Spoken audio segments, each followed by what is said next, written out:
Hello, ladies and gentlemen, and welcome back to yet another episode of the Sussman Original Show. Today, I am joined for a very special episode of the SOS Podcast by my lovely wife. Hello. Yeah, and I want to do some more of these kind of informal podcasts on occasion, from time to time. And I figured what better way to kick it off than with Ladina. I figured also we could shed a little bit of light on what it's like to live in a foreign country and how Switzerland compares to America, So we'll just get into some of that. And because let me tell you, there are some differences, at least that I've learned. Definitely. Yeah. Yeah. And without further ado, on with the podcast. I was going to say with the interview, but it's not an interview. Yeah. Nice. All right, so Switzerland. If you don't know our story, you can always check the podcast episode from a few episodes ago where I kind of gave my life story, my testimony, my spiel, my whole thing. But because of this lady, I am living in Switzerland, so we're married. True love. Indeed. I tell you guys. That's really cool. That. So what's the first thing we want to... Oh, also, as casual interview, we're enjoying some drinks of choice. Cheers. Swiss whiskey for me. Fitting. Cheers. Some ladies' beer for me. It's not a beer. I mean, it technically is, but it's not. Not a beer. And not a ladies' drink. There's guys you can drink it too. Okay. Don't feel self-conscious. Sorry. It's delicious and refreshing. It's like lemonade. It's like ice. If you ever come here, you can try it out. Yeah, I mean, what's the first thing? The first thing, very important, that I want to mention as we talk about Switzerland. It is not Sweden. There is a big difference between the two countries, and there's also a big distance between them. So it's like at least 20 kilograms. It's probably yes, at least. It's probably like 20-hour drive between the countries, I would say. So it's not the same. I don't know. Like, we don't speak Swedish. We speak German. So what is a Swiss person called? A Swiss person is called ein Schweizer. Ein Schweizer. So when you see someone who you're not sure if they're from Switzerland or Germany, you can go, "Oi, Schweizer!" Just and see if they look at you. Chances are they probably will. They probably would anyways, even though when they're not Swiss, probably just because he's not really mad. Right there, yeah. But I mean, is that enough information about it? Yeah. No, it's a tiny country in the center of Europe, and we are someone landlocked. Who's from this place is called what? Are there what? A Schweizer. Or in English? A Swiss person? Oh, they're just Swiss, yeah. As opposed to from Swedish. Sweden. Yeah. So we're landlocked right in between Italy and Germany and France and Austria. And it's pretty tiny in general. Like, it's only like a 5-hour drive to across the long side of the country. So, it currently houses 8.42 million people. For comparison's sake, in all of America, we've got, as of 2017, of course, we've got 327 million people. So it's pretty big. And then, like, NYC, New York City, it's actually bigger. It houses more people than Switzerland at 8.6, which kind of always made me laugh. Well, surprisingly, LA is technically half that at 4 million, but I mean, there's a lot of people who wouldn't be registered for that. But yes, so official census 4 million. Well, San Jose, my birthplace or what have you, it's sitting in at 1 million. So just some fun facts for you. 8 million Switzerland. Yep, pretty tiny. Yeah, it's a decent size. It's interesting. One thing I notice a lot is our perspective, something that comes up of distance. So being from California, it's like you can drive 7 hours from the coast and try to hit the next state over, driving east, and you'll still be in California if there's traffic. But yeah, so it's gonna take 4 to 7 hours or whatever, 4 to 7 to 8 to 9.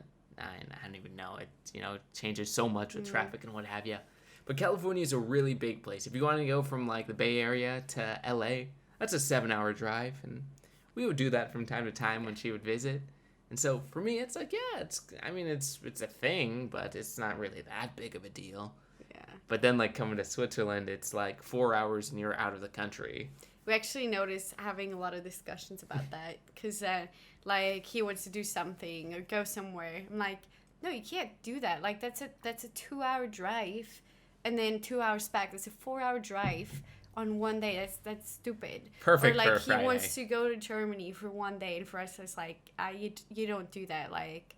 You go over the border, of course, but a little further away. 4 hours, you don't do that for one day. And then we notice, okay, we're very different with that, just because distances here are so different than in America.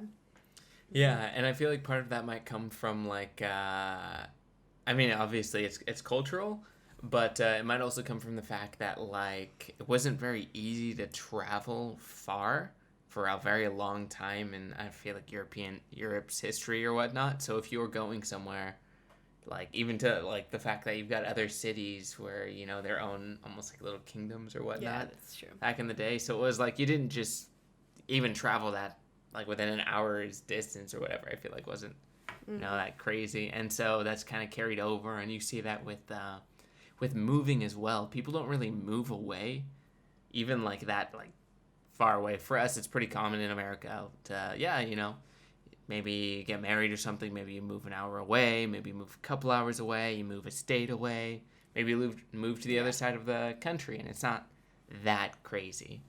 Yeah, we moved away 2 hours from my family, and that was a big deal. And we still see them a lot, but it's it still feels like it's so far away. And there's people who do it for studying and stuff, but then usually you move back afterwards, and so it's pretty crazy that we moved that far. Mm-hmm. Yeah. Otherwise, differences in traffic and stuff, I guess, since we're talking about driving and cars and stuff. Public transit's way more popular here. Yes. So popular that we don't even own a car. And that's true. We survived our first year of marriage without a car. I would like to have one, but we'll get one. We will get one eventually, but I had one. Happens that trains are a lot faster. Not faster, but cheaper than having a car, even though trains are expensive here. But yeah, it's pretty convenient, and since we're close to the city of, do we say where? Yeah. So we live in, for those of you curious, we live in Zurich. We actually live kind of on the outskirts, on one of the smaller areas, but because we're in Zurich, air quotes. Anyone from a nearby a major town in America, you live near San Francisco and you say, yeah, we're in San Francisco. We're in it technically. Also, I think we still share the same zip code or whatever. But here? Yeah. No. Don't we? No, we okay. No. We don't. I don't know. We're in it, but not in it. We're not in the heart of it. We're not in the central. And Zurich's a big enough place. It's the biggest city in Switzerland at 1 million people. We're counted as part of that. It's its own canton. Zurich is a canton. It's also a city and a state. A state. Cantons are like states. Canton. Yeah. But yes. Yeah, I don't know. It's not. We're not in Zurich City. We're a bunch of Zurichers, so basically. Well, we're not like anything else. It would be, yeah. Anyways, all that to say, it's not that hard to get to the city by train for us, and Zurich is the main. How would you say, the crossing point for all the trains? Yeah, so it's the main hub of all the trains. Yeah. So if you want to go anywhere in Switzerland, there's a chance your train will pass through Zurich main station. And you can also get to a bunch of other countries from there, literally going into main station. You can see a sign and it goes France this way, Germany that way or whatnot with the like train signs and whatnot. Yeah. And so it's just you look around and you see like, oh, okay, if I wanted to go to Austria, I could just hop on this train. Mm-hmm. Okay. That's true. So yeah, so we don't own a car yet. Yeah, and it's not really that big of a deal. Owning a car, it's kind of like there's another thing that I'd say would be a little different is in America, it's definitely way cheaper to own a car. Mm-hmm. And you can get your license a lot earlier. And part of that's because it's a bit of a necessity if you want to get anywhere. But here it's almost a little bit like, at least especially in the main cities and stuff, if you own a car, you're doing pretty good for yourself. Yeah. Like you don't see normal cars in Zurich, basically. You only see like Maseratis, Ferraris, BMWs, like it's just crazy like, stuff. It's kind of ridiculous. The town we live in is really small, and like the vast majority of the cars are really nice. Mm-hmm. And so it's like, oh, okay, I've never seen this many Maseratis before in a week, crazy. but okay. That's another thing that's slightly different here is the cost of living. We actually looked that up, but I kind of forget. It's close to like Santa Cruz, where I grew up or whatnot, Bay Area, San Francisco, but they make a lot more just across the board. And so because of that, I mean, the people are just, it's kind of crazy. You make a lot. And it's not just specialist jobs. It's like any and everything almost. Yeah, I guess, yeah. I mean, our what's the word? Sorry, I'm blanking on it. Like the minimum income. Yeah, your minimum wage. That's a lot higher than for you guys, but also the cost of living are higher here. Like, remember we looked at the grocery stuff that was higher. But it was so little. What I find interesting with that is that it's like the cost of living is higher, but you can totally find cheaper apartments or cheaper living. Vegas, or what they call a vege, it's pretty popular here, and you just live with some other people. And so it's to the point where I feel like I can look and I can see a cashier or people working in a store, and I'll think, they're doing all right. They're not worried about, money or whatnot. I don't know. If you work at a store as a cashier, you're going to have a hard time. I don't know, though, because I feel like it's, especially if you have because you see a very wide variety of ages, and they all seem pretty normal. I don't know. I'm not sure, but I feel like they make probably like 4,000 or so. I don't know. I might be super off with that. Yeah. But then if you consider rent's like 1,500, then like 800 for groceries and stuff. For us, I think it would be closer to like 2,000 for a lot of. Yeah. So it's like twice as much. Sure. Not so bad. But it's all, relative and whatnot. So even the people who are not doing as great are, they're not exactly starving or whatnot. Yeah. And it's cool. It's one of the benefits of having a smaller country, especially a smaller country that's fairly wealthy and has a good economy and all that jazz. Is that you can a little more easily look after your own. And something that I thought was kind of interesting that I didn't know until I moved here was that Switzerland used to be an incredibly poor country. Yeah. If you want to elaborate a bit on that. Yeah, it's actually crazy. Like my mom told me that I think like my grandpa's friend or so, they're all farmers and kind of like in the mountain area, so it's even harder to be a farmer. And she was telling me that he was actually thinking about moving to America. Like there's an announcement in a newspaper, about a plane probably going to America and like starting new life there. And he was actually considering it, like really seriously. And then your grandpa? No, my grandpa's friend. And then maybe boat. I don't know. I don't know though. Planes have been around for a while. Yeah, but they would come by pretty quickly then if it was in the newspaper. Sure, I don't know. Maybe, some kind of transportation. Yeah. Maybe his bike. Maybe it could have been a plane. I don't know. No. Anyways, so and then he he got another offer, so he actually stayed in Switzerland. But like people were really poor here. Like 1909 or something, I think the first flight was. Sorry. Okay. Sure, somewhere around there. Yeah, my grandpa's not that old. He was like 80. Yeah. So there were planes. Yeah, they at would this have just time. been taken off. Yeah. Probably was an expensive plane flight though. But yeah, crazy. If you want to see a great documentary on it, I would recommend checking out the historical documentary Heidi. It's very good. Although I feel like Heidi is like, you can see that they're poor, but I don't know, in the new one, I guess. I mean, they're eating like bread scraps and... Sure. Yeah, okay, I get it. Yeah. There's another one that's like kind of a famous Swiss story that just came out around the same time as the new Heidi movie. And they're like farmers, and then on the way... The new one being like 2016, 14, 15. No, like... Yeah, like 2017 or so. Like, pretty new. Yeah, so they like went down from the mountains to go down in the village for winter, and they lose the car, like crashes downhill basically. They lose all the cheese wheels that I had on the cart, and then it's basically, well, there goes all our income, and then just like, oh yeah, the boy gets like an orange for Christmas or something. So pretty poor. I mean, it's just movie, but I think it was kind of like showing life a little bit. Yeah. Yeah, and you still see little aspects of that in normal life, like they still can't afford ice or air conditioning. That's not true. Or free refills in any of the restaurants. Yeah, free water. So there's no free refills here, or free water.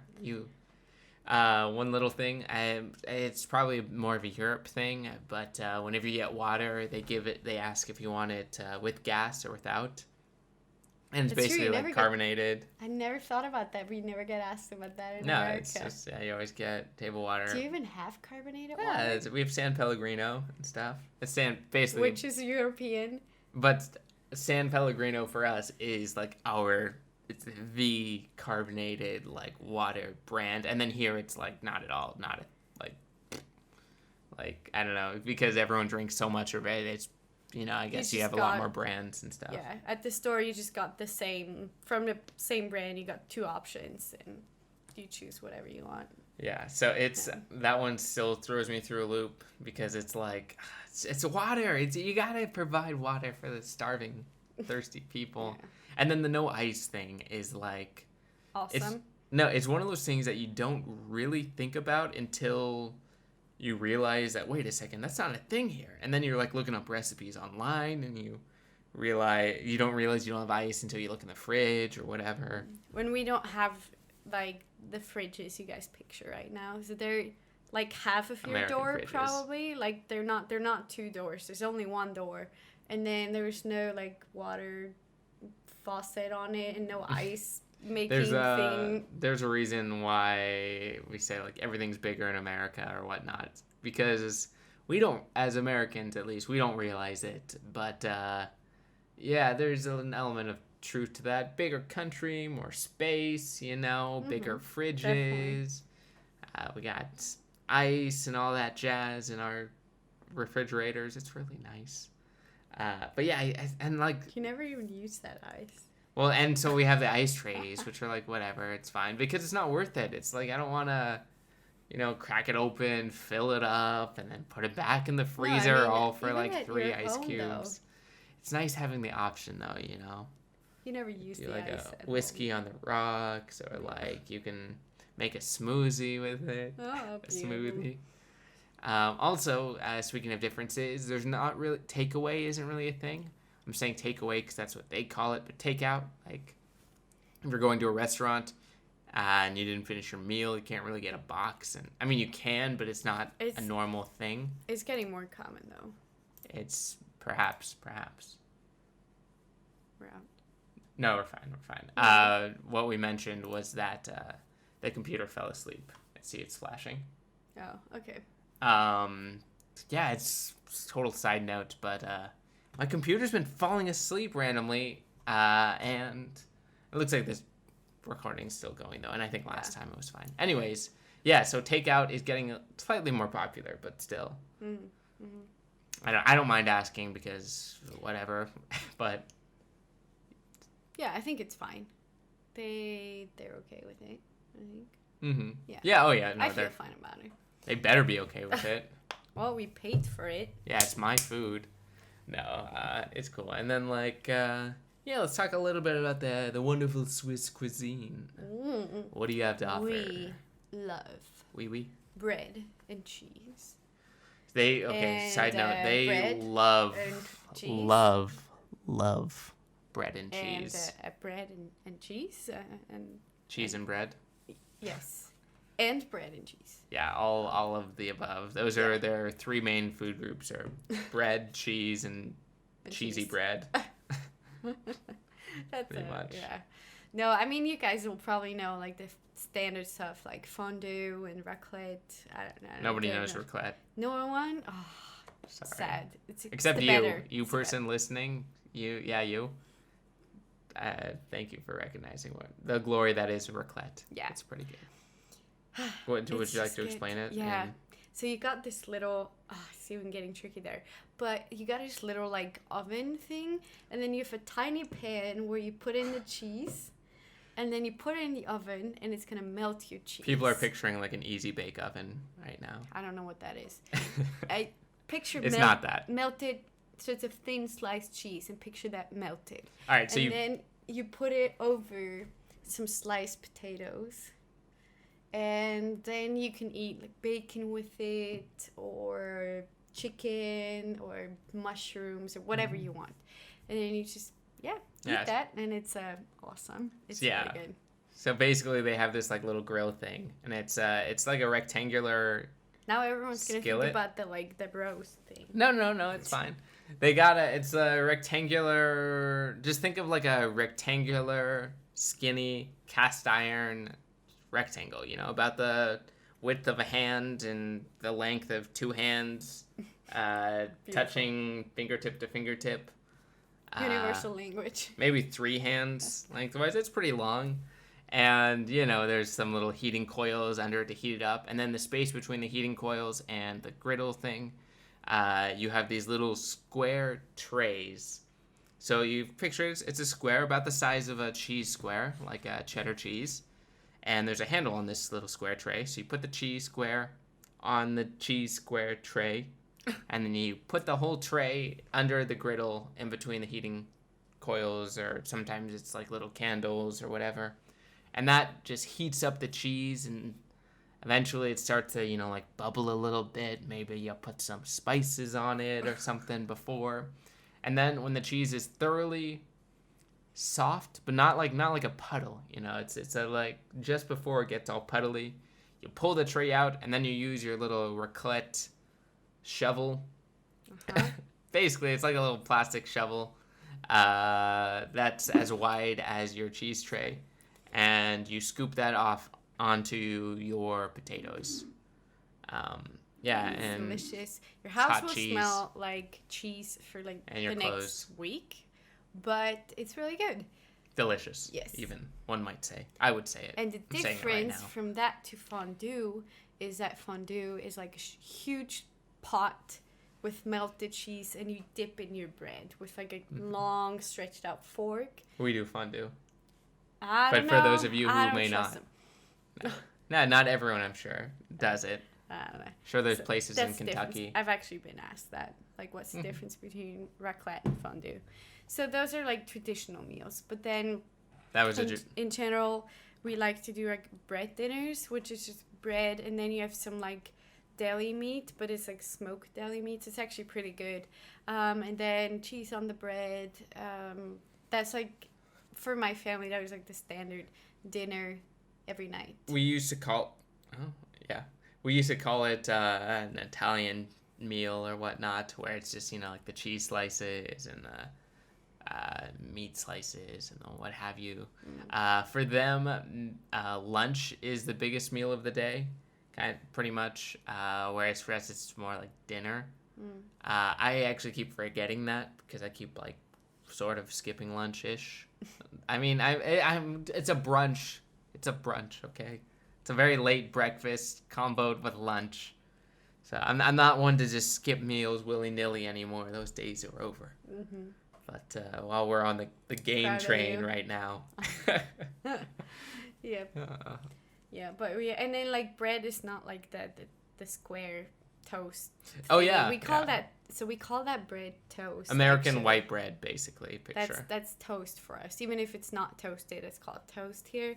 And then we have like a loaf, like I don't know, that you get at a bakery. That's They bake themselves. Or we bake ourselves. And this isn't just like, oh yeah, my wife, she bakes, like some of the sourdough ladies and back home. No, they bake. And not pretty much everyone knows how to make a bread dough. Like, if you put a gun to their head and were like, make me some dough, they could do it. And they would be the best dough you've ever had. I don't know about that, but we can make it. It'd be pretty good. But, yeah, so that's cool and different, very different. Yeah. Prost. Alcohol. Yeah. That's another thing that's a little different here, especially coming from my American sensibilities, where we get so touchy on the subject of drinks and what have you. Actually, it's not even that. Like, it's pretty widely, pretty popular, I guess you could say. We're no longer in the Prohibition days in America, but we still do see some of the readouts of that. For example, we have no drinking in the streets or, in public spaces. And when you grow up in that environment, you just think of that as normal, you don't really, it's whatever. And then you come to Europe and you're like, whoa, everybody's just like drinking on the bus and, on the train. Yeah.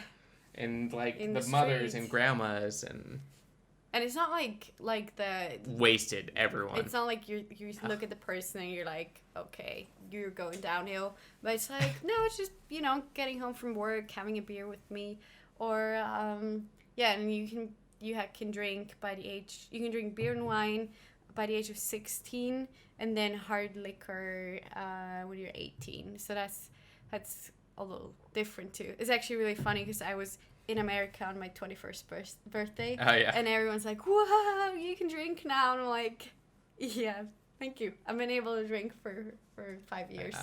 And perhaps, because of that and because it's so normalized, it's not really a big thing. And, there's not really like crazy college parties where everyone's drinking or whatever. Oh, yeah. There is, but it's not like quite the same where it's like, never mind. I don't know what college parties are like, but you also don't know ours. No. But, from talking with all the folk and what have you, it's just, it's a little different. Yeah. Yeah, and then to get to some other subjects that we want to talk about, right? Or do you want to add some more stuff to the drinking area? Yeah, but not anymore. It's fine. Just have a sip on my drinking teas. You just always want to talk about drinks. No. You go ahead. No.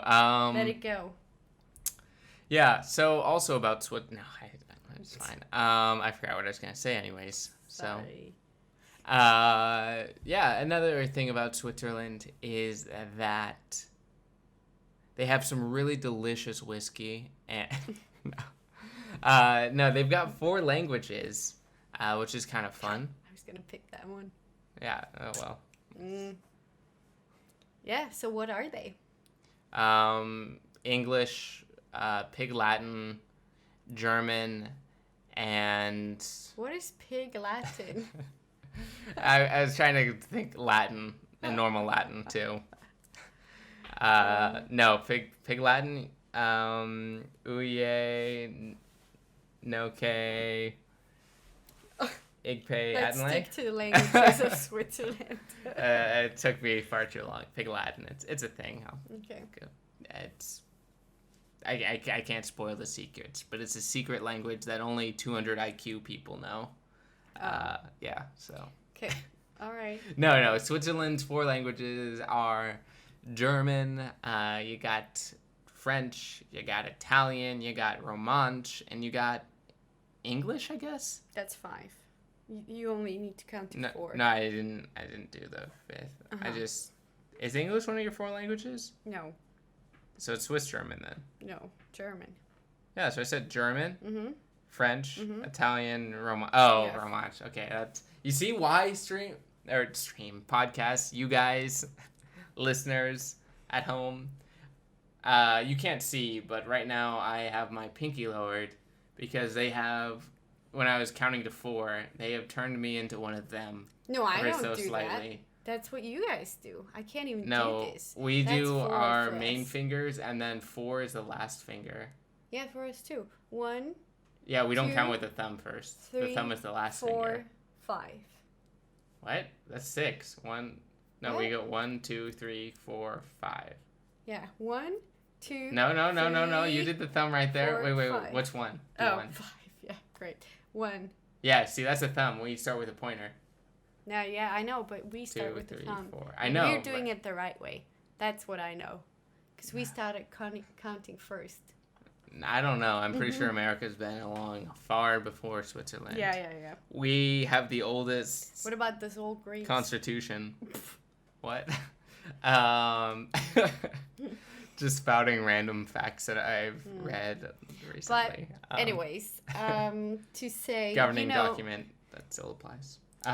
French and Italian and German. You probably all speak it fluently. We do, of course. Natürlich. But Romansh is actually only spoken by a minority, and it's actually my name. Which minority? Henry? Did I say it wrong? No. Okay. You're fine. And actually my name, Ladina, is Romansh. I didn't know that. You didn't know that? No. Oh, I didn't know yeah. you were keeping secrets from me. I'm sorry. Can you forgive That's me? cool. I like it. Thank you. Yeah. And then the thing, or that's what we talked about before a little bit, was, or why we got confused, because we actually speak Swiss German and not German.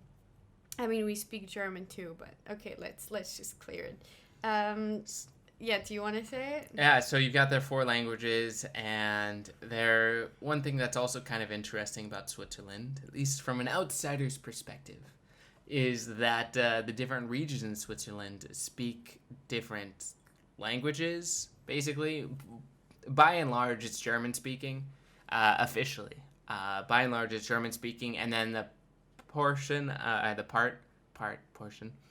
of Switzerland that borders Italy speaks Italian. The part of Switzerland that borders France speaks French. Yeah. And then just a Romansh is area in the middle. No. Whatever. Mountain. East. Middle East. Like kind of near Serbia. Yeah. No. Yeah, the Middle East-ish. East Switzerland. And then where it gets tricky, though, as someone who is, learning German and whatnot, because that's basically in school they have to, by law, teach in High German. And High German's just, like official German, not really slang heavy or whatever. Like the German. Yeah, Germany. It's not like, I don't know, Old English or anything. Everyone understands it. So they have to, by law, teach in High German. But what they actually speak is Swiss German. Mm-hmm. And it is not the same. It's like, to a casual listener, you might just think, yeah, well, I don't understand either, so whatever. But the way that I thought was kind of interesting was that, if you're somebody who just knows German, you won't really understand Swiss German. And if you just know Swiss German, you'll pick up a lot more German.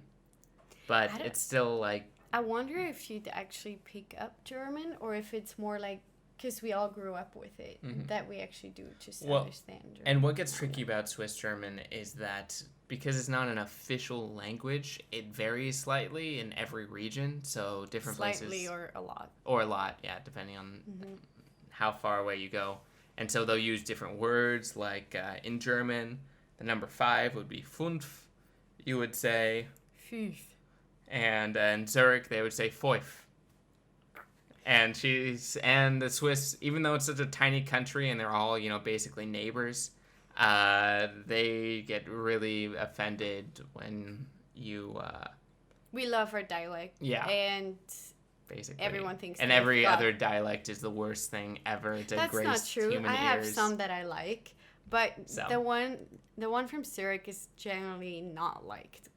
Not well liked. I like it. And I think the one it all that I sounds have like is pretty popular. gobbledygook. Just to say that The one that I have was voted the nicest. The mountain dialect? Not the mountain one. No, I'm sure. It's music to my ears, of course. It's, like Botticelli. Yeah. Okay, all done. That's too much. I'm feeling sick now. But yeah, so Swiss German, it's tricky because you can't really like go to a school and learn it. Because there's schools for everything. You could find a course in it, but it's not a normal thing, Yeah, so it's pretty different. We write in German unless it's like informal writing, like with friends, text messages. That's the hardest. It's in Swiss German, but everything else is in German. And as you said, because I'm a teacher, and so I have to speak High German in school. That's a little... That's the thing that gets me the most, though, because like just by itself, Swiss German, German, sure, they're different languages that kind of share a similar ancestor or whatever. That's fine. I can learn that. But it's the writing, man, because it's not an official language. They just throw all the rules out the window, and they're just it's complete anarchy. It's chaos. It's madness.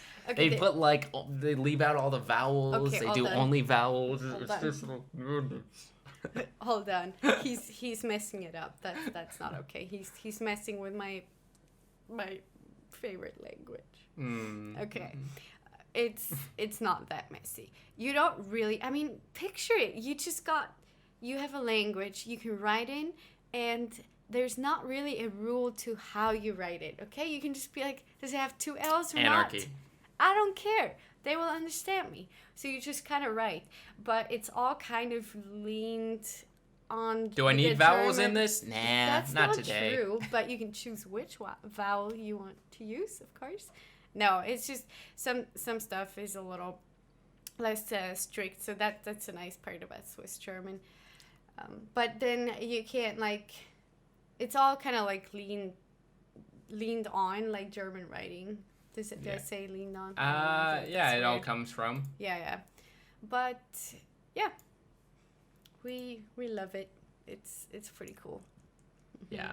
So I don't know. It's an interesting little thing, and it does make it a little tricky to learn the language here, because it's like you want to learn German because that's what everything is based in, and that's what, if you're working, you gotta officially be expected to know that, or go to school or whatever. But you want to learn Swiss German because that's what people actually speak, and that's what people communicate in or whatever. Yeah. And so it's interesting. And then you get other little things, cultural things. One thing that I think is kind of fun here is, everyone says hello to each other, but they don't say hello. They say grüezi. Grüezi, Frau Ladina. Nein, grüezi. Grüezi, Frau Ladina. I was getting a little like Irish at the end there, or Scottish, something like that. But yeah, everyone says like grüezi. And it's kind of fun, like that random old man walking the dog. You pass by and you're kind of just listening to your own music in your headphones, and then you hear like a grüezi. But by this point you already walked past them, so it's like, okay, I kind of do the 180 grüezi back, but I don't know if it's gonna be rude. It's actually funny. I noticed the difference between here and my home, like in the mountains. There you definitely say hi to everyone, and here it feels so weird to just like walk past people, especially because I know they could be potential parents from kids. I mean, not right now, but maybe in the future. Yeah, but yeah, it's weird to not... I feel rude not saying hi, but I guess it's not as common here. Yeah, it's still pretty, like, common, though, so that's cool. And then, culturally, what else would you say is different? I mean, it's like, there's, like, the obvious one, like, the punctuality, everything's on time, right?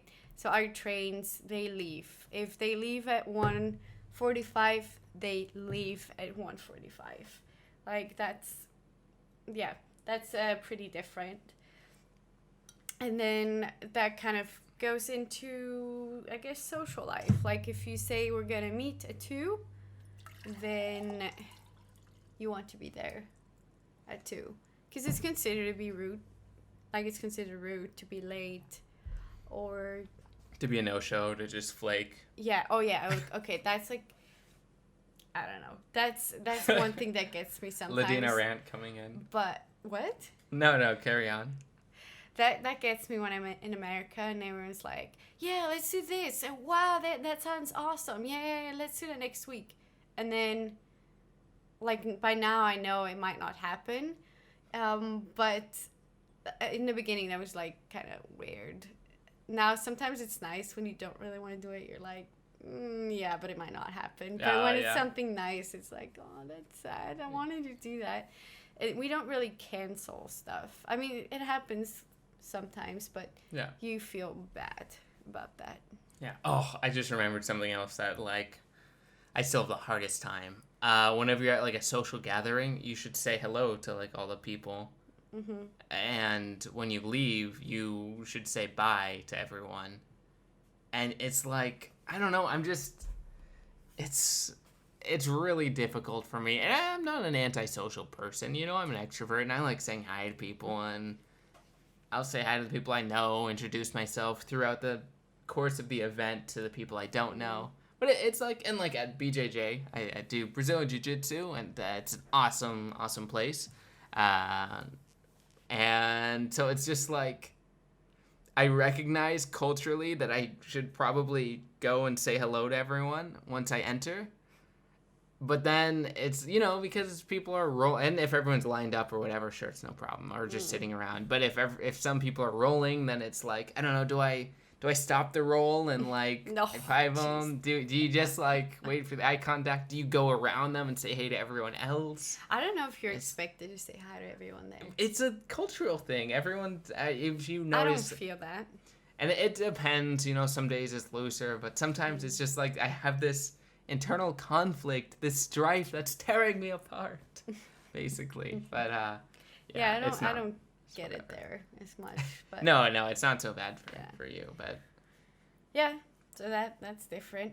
And then I feel like with what I said with the punctuality though too, it's it kind of maybe comes from, I would say we have a little bit of a perfectionism in our culture. A little bit. We like you know, like, and I know a lot of people come here notice like it's very clean. Things usually work, like trains and elevators and I don't know, stuff usually there's works. Not riots in the streets and, you know, there's mass rarely panic. Okay, yeah, no mass panic. It's all pretty well organized, and yeah, it's just we like to be doing our stuff the right way, but that can also kind of ending in, I don't know, like we were just talking about that the other days. To make someone a compliment here is kind of like a big deal. Like you give someone a compliment if it's like extraordinary, like whoa, no one else could have done that. Like that's crazy. And then like the Olympics, maybe you compliment them and tell them nice job, but that's about it. You don't go too far. No. But yeah, no. No, but yeah, it's just, that's a little sad, I guess. So when I came to America, that was like really refreshing to see, hey, it doesn't have to be perfect or extraordinary to get a compliment. It can just be really cool, or yeah, you see that someone did some effort, put some effort in it. Yeah. And I feel like we can learn a lot more about that. Because I don't know, yeah, I just feel like that goes into our way of thinking, that, and like we tend to put a lot of pressure on ourselves because we think, oh, it's got to be perfect. Whatever I do at work or at home, it's got to be perfect. And that does create some pressure. So. Yeah, I could definitely see how that gets kind of, it gets a little, I could see I could get a little crazy. And like, I don't know, and you see some of, I feel like the Swiss perfectionism and whatnot, because you think of things, you know, like they're famous for their clocks and, you know, trains and running on time and all that jazz. And so it's something I think that they take pride in because it can be cool, but then it can also, you know, be a weakness. And you notice that with things like speaking English with people, especially if you're in, you know, a major area or whatever, the vast majority of people speak English. But if you ask them, they'll say, oh, no, my English is really bad. you know, mine English is sehr schlecht. Like, it's, yeah. And then you talk to them and they're like fluent, basically. And so it's, I don't know, you notice it with things like that, or, yeah. Yeah, it's kind of a big contrast to what you're used to from, like, I don't know, like Silicon Valley, like the thing you said. Yeah, like, yeah, that, like, Bay Area kind of, like, oh, yeah, there's a, like, Silicon Valley motto, Facebook's motto, move fast and break things, like, just go, do, that's one thing that, honestly, that's one of the coolest things I think about being in another country, is you start to understand your own country so much better. Yeah, definitely. So, yeah, and when you... And yourself, too. Yeah, oh, yeah, that too, but it's like... Yeah, and that's a whole other thing. But, like, even just understanding your own country, you start to realize, you know, where your country is culturally is strong, what they're strong at, what they can improve on, things like that. But, like, one thing that I feel like people, at least a lot of young people, are kind of forgetting is just how, I don't know, creative America is, or how entrepreneurial the country itself is. And so, you know, there's a classic American dream, and pull yourself up by your bootstraps, and, you know, work hard and you can do anything or whatnot. And the American dream's like a legitimate ideal, I would say, that it seems like it's self-evident, it's obvious, but I don't know, I feel like culturally, when I'm somewhere like here in Switzerland, it's not as common. You don't see as many founders of their own companies, or someone doing something really like crazy, creative, unique, or out there. And that's not like a bad thing necessarily, but I feel like you can almost fall into a rhythm when life is taken care of, like if you're making good money in any job that you're doing, you know, all your friends and family are kind of followed a similar path, and none of you guys that one is breaking a little, though. Like, it used to be, I'm going to do what my father did. But that's culturally, I think, too. Yeah, but that's not like... But globally, sorry. Yeah. But, yeah, it's not quite like that anymore. Yeah. But, I don't know, you definitely see a little bit of a difference. And part of that, I feel like, might just depend on where you are in America, too. But, yeah. Yeah, definitely. Yeah. So that's kind of, yeah, it's cool. It's interesting, and yeah, another difference that I people can be a little cold here. Not cold, but just like, oh yeah. There's not cold, but there's always made me laugh. The question of how are you doing? Is like, it's kind of like Germany, but from what I've heard, it's a very like serious question. If you ask someone, how are they? That I got so confused in America. Like, people are like, and I still kind of feel insecure about I still fall into that all the time. Basically my main problem in life. No. It was weird. It's like I came to America, I lived there for 6 months, and I would just, you know, like, people would walk by and be like, hi, how are you? And then just walk off, and I'm like, good, I guess. And then, or sometimes they'd be like, how are you? And then I'm like starting to like talk about it, and they just walk off. I'm like, wait, what's going on? And so at some point I realized, okay, I think you just like say good. This is just another version of like hi, greeting, like a greeting. Like, what am I supposed to answer to that? And here it's like, hey, how are you? And you kind of, I mean, a lot of people still answer with good, but then you kind of like talk about what you're doing or what's going on. Yeah. So it's a little more serious. I've tried to get better at that, and I mean, because I was never super vapid with it or anything. Like, I wouldn't say, hey, ask how are you, and then walk off. But it's like, I do feel, the one place where I do feel bad is like jiu-jitsu or whatnot. If I ask how someone's doing, I mean, I am honestly curious. I want to know how they're doing, otherwise I wouldn't ask. But then I feel bad if like someone else walks in and then I ask them immediately afterwards. And it, you know, it's like hasn't been 2 minutes or whatever. Yeah. And so it's like, I care. I was wondering about both of you guys. I swear it's not just like, me jumping to someone new or anything. But I don't know. Yeah. It can be kind of funny. What do you mean by like we're kind of cold? not cold necessarily, as just like really unfriendly and mean and cruel. No, Thank no, you. no, not cold. Just not as open as, I don't know. Like Americans, we're very open, and if you see a stranger, we have less reservations with talking to them. That's true. Especially if we see any point of contact. Like, I don't know, if I see a guy wearing a shirt that's, I don't know, like a game that I really like or something, and we happen to be standing next to each other, I'll mention it. Like, yeah, cool shirt or whatever.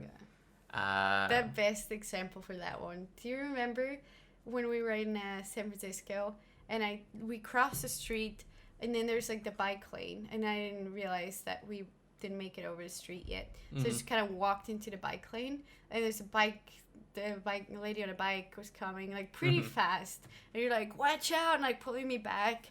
And then I don't know, I feel like if that was in Switzerland, the person would be like, oh, like yelling at you and stuff. And then the lady was like, oh, you got really beautiful earrings, and then she just left. And I'm like, oh, welcome to America.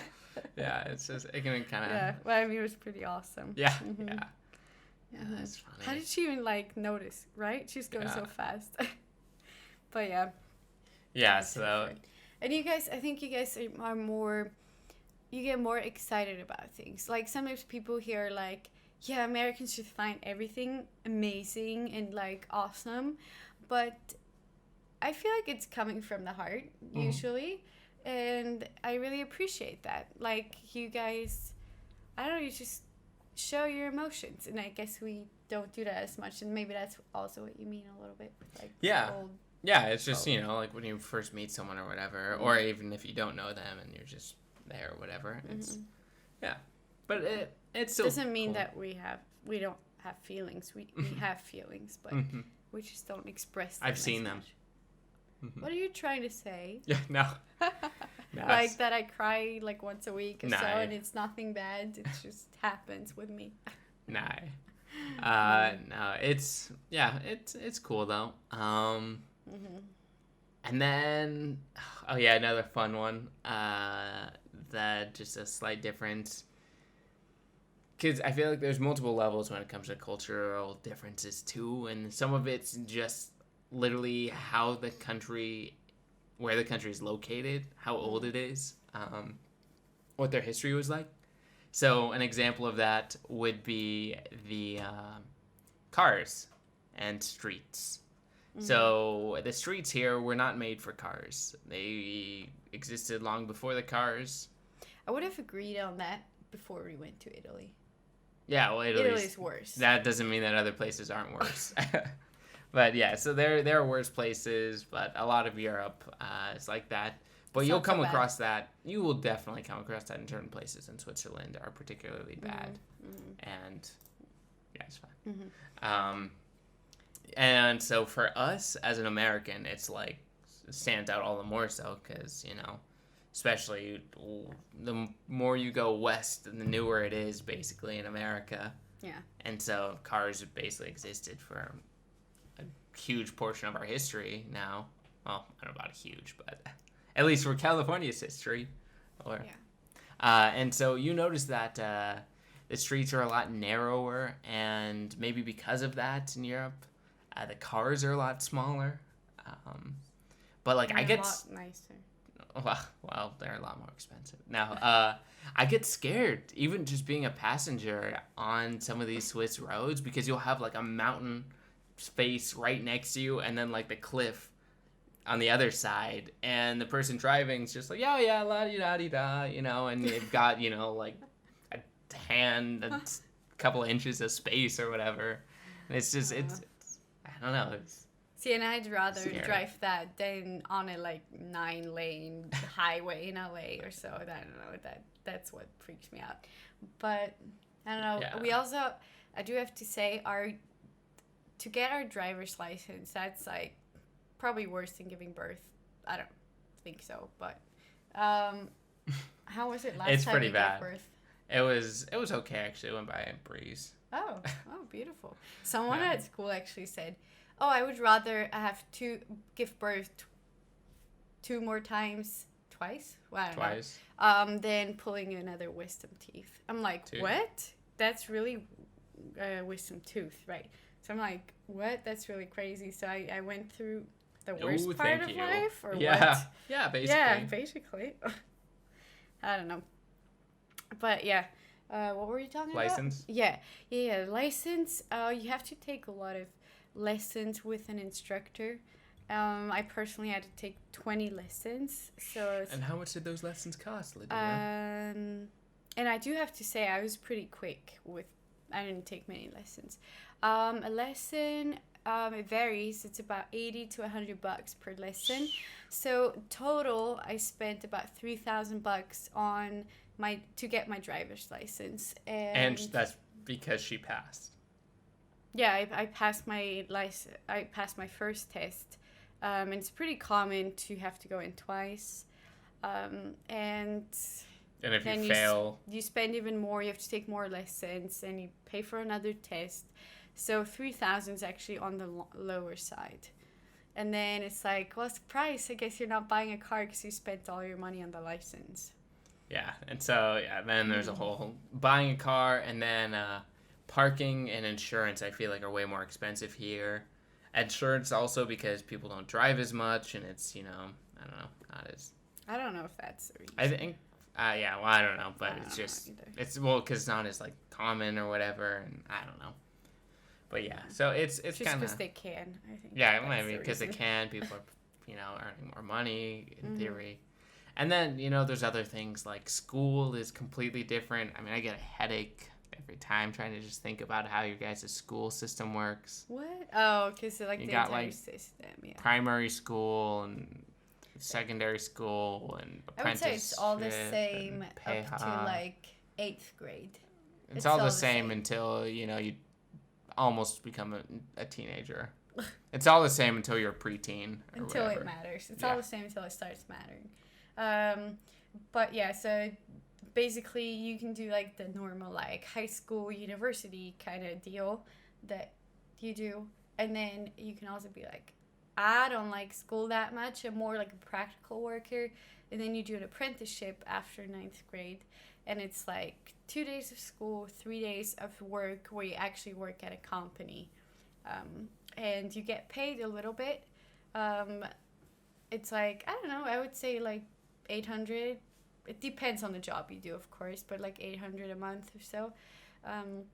So it's not crazy, but you're also only 16 at this point. Yeah, and then you do that for 3 years, and it's really common to do that. Both my parents did it, and I would say, I would say more people do an apprenticeship than university. Yeah, and then universities kind of, and even then there's 2 versions of university, isn't there? There's university, and then there's Fachhochschule, which is a little more practical, I would say. Yeah, you have to do an internship before, a lot more practical work than in universities. I think is meant more for research afterwards, whereas Fachhochschule is more for actually working. Yeah, and a job in the field. Yeah, another area that I think is kind of interesting here in Switzerland, and kind of with the punctuality and perfectionism, or at least maybe the perfectionism, is that we're a lot more lenient in America. If you mess up, or we say, you can try again, just study, work hard.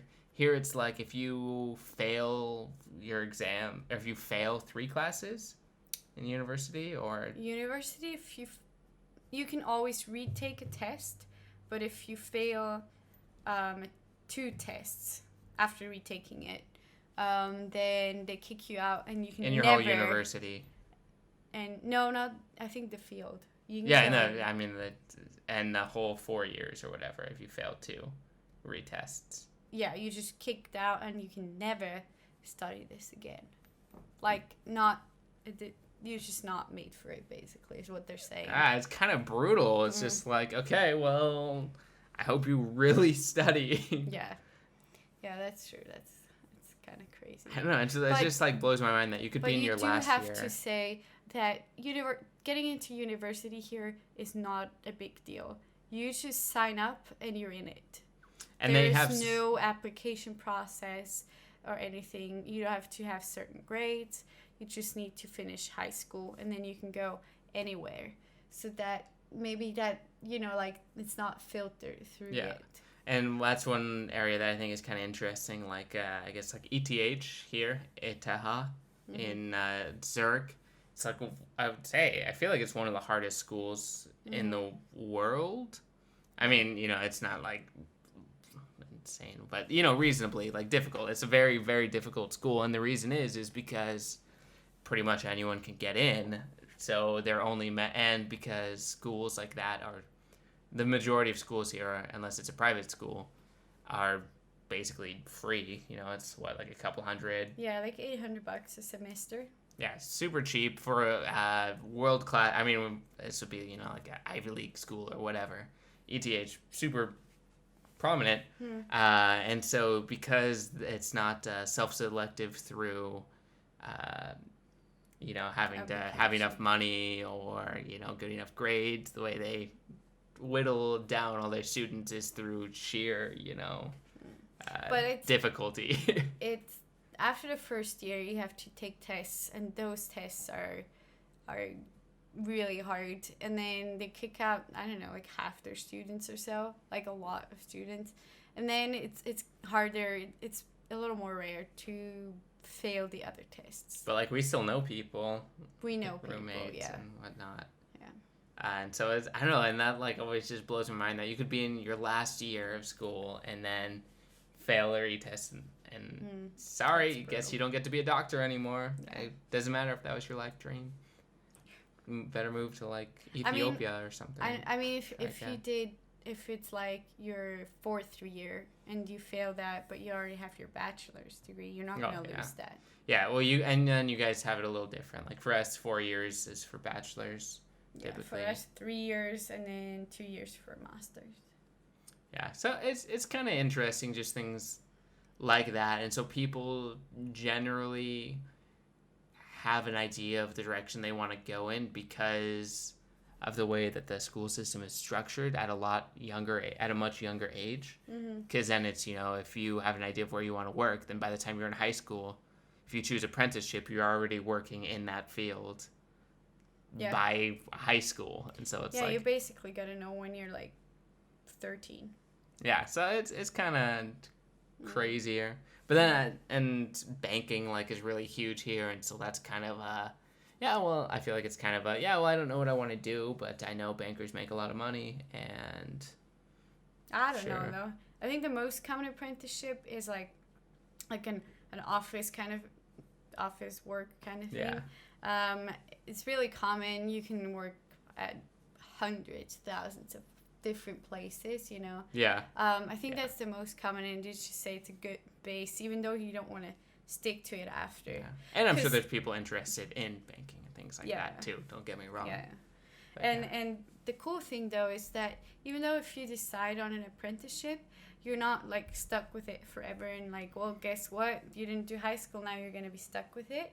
You can actually like kind of like after like you've been working for a while, you can actually do kind of like do your high school diploma afterwards, and then you can still go to all universities, and like redoing that high school diploma is a year of school, I think, and then you can go to university. So it's really open, and I know a lot of people who studied with me actually worked and did an apprenticeship and then actually decided, I would like to be a teacher. So now I'm going to do that. Yeah, so that's cool. the cool part. And I know it's like really helpful especially for kids who are not like the school kids, who just want to work, and it's cool. Yeah. Cool opportunity.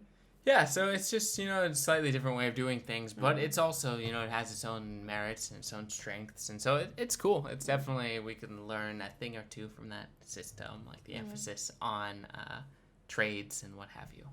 So that's cool. Yeah, I like the fact that school doesn't cost a stupid yes, amount. also. So we're not in debt by the time we stop studying.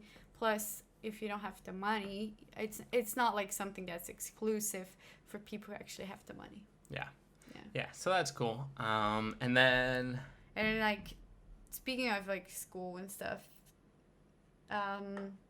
or kids, I guess, is school and kids, because you always think about school and like the big thing, and for me school is like primary school, because that's where I work. That's young it's different, yeah. So we learn 2 languages in primary school. We learn English in 3rd grade, starting from 3rd grade, and then we learn French starting from 5th grade. And as a teacher, you keep your kids for 3 years. So I started last year with my first class in 4th grade, and now I'm going to keep them until they leave 6th grade. So, so that's a little bit I think different. It's a fun system. So you get to work with them, which is nice. And a lot of people say it takes 2 years to get them to the place where you want them to be, and then the 3rd year is where you get to enjoy it. Yeah. So that's different. And then just in general, like the way of treating kids, like here when school's out, you're like, okay, goodbye kids, you can leave now. And then they just go out of your classroom and they go home. They walk home or take their bike and go home. And it's really it's frowned upon picking up your kid. You're like, oh, you got like the snobby kids who can't walk home. But then it's also like, because it's such a smaller country, and or not just smaller country, but you know, the cities are smaller, towns are smaller. Well, you don't get to choose where you put your kid. I mean, you can put it in a private school, but that's usually, I would say, 99% of the kids go to public school, and the kid just gets put into the closest school most of the time. So I think the kids, for us, they have to do like a kilometer max. So it's really not that far. It's like a 20-minute walk for a kid. Yeah. So that's different. Because then I remember I actually did an internship at a school in America. And I don't know, I felt like pickup time. It was like 30% of the school day. And like lists of did he leave or not? Oh, that's the grandpa, he's picking him up, and I don't know. Yeah, so we can get a little over cautious on some of those things. Yeah, it's actually funny too. I did kind of like what is Jungshi again in your guys's? We don't have a yeah, but the like scouts a little bit. And wait, what? It's like a after school club. I don't know if I like that. No, you should explain it. It's so I kind of did this the kids camp. No, it's not a camp either. I don't know. So we would do it every 3rd Saturday, and all the kids from the area would be with us. And for our kind, it was a lot of like acting or art or sports. But it used to be, and I know there's a lot of Jungshis, which is the name of it, that are more like that, like going into the forest, doing like stuff with ropes and sleeping there, you know, like the hardcore stuff. But I went to America, as I said before, and we froze on this one. Yeah, that's what happened before too. Happened before too. Oh, really? Yeah. So I pointed it out. Okay. Let's give it a second, see if it fixes itself. Actually, I'm just gonna do this. Rats, it happened again. Sleep thing. But this time it actually froze. Dun, dun, dun. But yeah, what I was saying was, Jungshi. So before, like I was in America, and then we worked with a lot of kids in America, and we were in a church building, and sometimes the kids would like run off a little bit and like, hey, no, don't run off, you gotta stick with us. And it's like inside of a building, like what could happen? Like nothing, right? And then I went home after 6 months, and like the day after I get home, I went to Jungshi and we went sledding with the kids, and then some of the kids were like, oh, I gotta go to the bathroom. And you're like, and then I was there, and I heard someone else was like, yeah, just go for it. And they had to like walk down to the restaurant and like pee there, and there's like a big parking lot, so you can't you didn't see them, so it's just like, yeah, you just go for it. You can come back up, and it's like, I was really confused for a second, and I was like, right, I'm back in Switzerland. Yeah, You so can do that. yeah, so little things like that can be different, and Mm-hmm. then see what else. You got your mandatory service for men, so guys got to go to the military for a year or 8 months or something, Yeah, it's not a year, it's a little less. like 10 years straight. No, it's like it's like 8 months or something, which I don't have to do because I passed the age and I'm not a citizen. No, I'm not a citizen, Because you're not a citizen. and by the time I could be a citizen, if I so desired, You're gonna be too I old. would be too old. I'd be old in man. Elted Macaroni. Elted Man. Yeah. Yeah, so that's cool. But all in all, it's a cool country. It's awesome. Movies are like $25, so that's not awesome. Oh yeah, the other thing, we're not part of the EU. Should have mentioned that in the beginning. A little island of isolation. And we don't want to be. But the downside of that is they basically just go along with anything the EU does. We have to. So things like value-added tax. Oh yeah, and then the other one is that no companies want to make exceptions for Switzerland. So they just like put you in the same box as the rest of the rules for the EU, which means that if you try and order things, there's like a very solid chance that it'll try and get you to pay value-added tax, VAT, which is a big thing in the EU and shouldn't exist here. So I don't know. There are ways one could get around that if one had access to a VPN or an American credit card and paying in dollars and things like that. Yeah, that's true. So I'm thankful for that. But words of advice: if you're looking to move here, keep your phone number. Yes.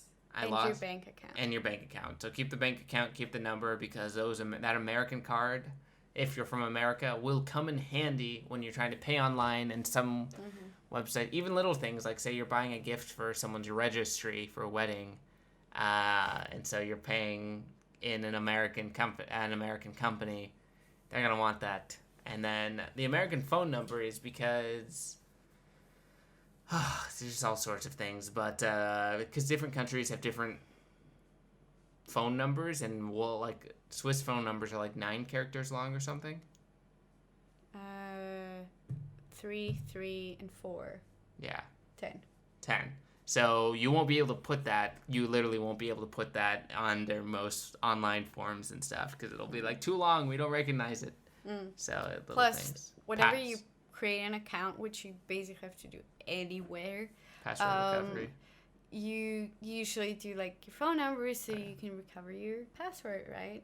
And so if you get rid of your phone, then you forget about your password, there's just no way of getting the password. If you don't want to keep the phone, do change all your password recovery things. That's kind of a obnoxious thing. But otherwise, it's very cool here. Food's great. People are great. It's very international in Zurich. Part of the reason I want to come here. Beautiful nature. Yeah, there's, nature. Traded out the ocean for the mountains. I'm still a little salty about that. But we're not really with the mountains. We aren't, so but they're close by. They're close by. And we're by Zurich, so that's cool. Zurich. Yeah. And I think that'll about conclude this episode of the SOS Podcast, the Sussman Original Show podcast. If you have any further questions, you can always drop them in the comment section below, or you could message either of us, comments on our stuff. And Ladina, you are a very creative person and my inspiration. Aw, literally though, oftentimes. Thank you. So where could someone find you, and what do you do creatively? Now I feel like the part in Hot Ones where the stars get to like announce their cool stuff. It's your time to plug your stuff. So I do, as you said, I like to do creative and artsy stuff. So I do have a blog. She's very good. Oh, thank you. Yeah, I have a blog and it's all about hand lettering decoration, like a lot of DIY decoration, and also about trips that we do together, adventures around Europe or America. And if you want to see our huge Euro World Tour 2019 trip, you can check it out on our blog. I took a bunch of video. I'm going to make a super YouTube video one of these days. You guys know how it is, you know, with all the trip footage. Anyways, she documented it all very well. Thank you. And she's a bit of a photographer too.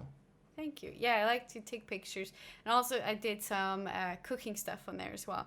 So it's just all basically to inspire people to be creative. And it's called thesuslife.com. So you can check it out if you're interested. Links in the description below, of course. Yes. And then otherwise, I do have my Instagram. And it's in English and German, the Sus Life. Yes. Thanks for mentioning that. And otherwise I have my Instagram, which is Inami1. Sorry, Inami1. Which is a weird name, I know. But who doesn't have a weird name on Instagram? Anyway. Links in the description below. But yeah. What about you? Yeah, I mean, you guys probably already know it, but just in case, maybe this is your first episode or whatnot, my name is Joshua Sussman. I stream and game and stuff like that, hence why Dare Sus is the Dare Sus TV on Twitch, so twitch.tv/DERSUSSTV, the letters T and V. So I stream a bunch, regular schedule. Depending on when you're listening to this, the schedule probably will change, but whatever. And then otherwise, I'm making podcasts. I'm really enjoying it. Looking for more varied guests as well, ranging from, creative entrepreneurs to game developers to, what have you. A lot of cool folk, martial artists. I also do, Brazilian Jiu-Jitsu, which I'm still a total noob at. 1 stripe white belt. Woo! And I am even newer. And I just got Ladina into it. So I've been doing it since February, and it is, almost September? Day away from September or something. But I've been going, several times a week, and it's been awesome. And now Ladina's into it, so now we can go together, and I'm super stoked. Learn together. Really cool. Check it out. It's free. A class is probably free in your region. If you're ever curious about doing a martial art, just go. Check it out. It's neat. And I'm learning German. Various other things. Yeah. I guess I could do that. I dabble in some digital marketing as well and whatnot. So if you're a creative person and need some help or advice with that, you can always shoot a message or what have you. But I'll push that later in the future more. Yeah. Well, and then we just want to say thank you for listening to our podcast there. Yeah, thank you. And if you enjoyed this podcast, don't forget to like, comment, and subscribe. But honestly, if you did enjoy it, leave a comment. I'd love to know who you would like to see on next. And if you want Ladina coming back more often, she's never coming back unless you guys comment asking for her to return. Sorry, Ladina. It's the will of the people. Oh, okay. No, just kidding. I guess so. She will be back. I love having her on, and you're a mighty fine guest, if I may say so myself. Thank you. So, all right. Yep, catch you guys later. And, also I'm on Instagram. I don't post, but I'm trying to sort of half-heartedly. There will be posts in the future, I can guarantee that.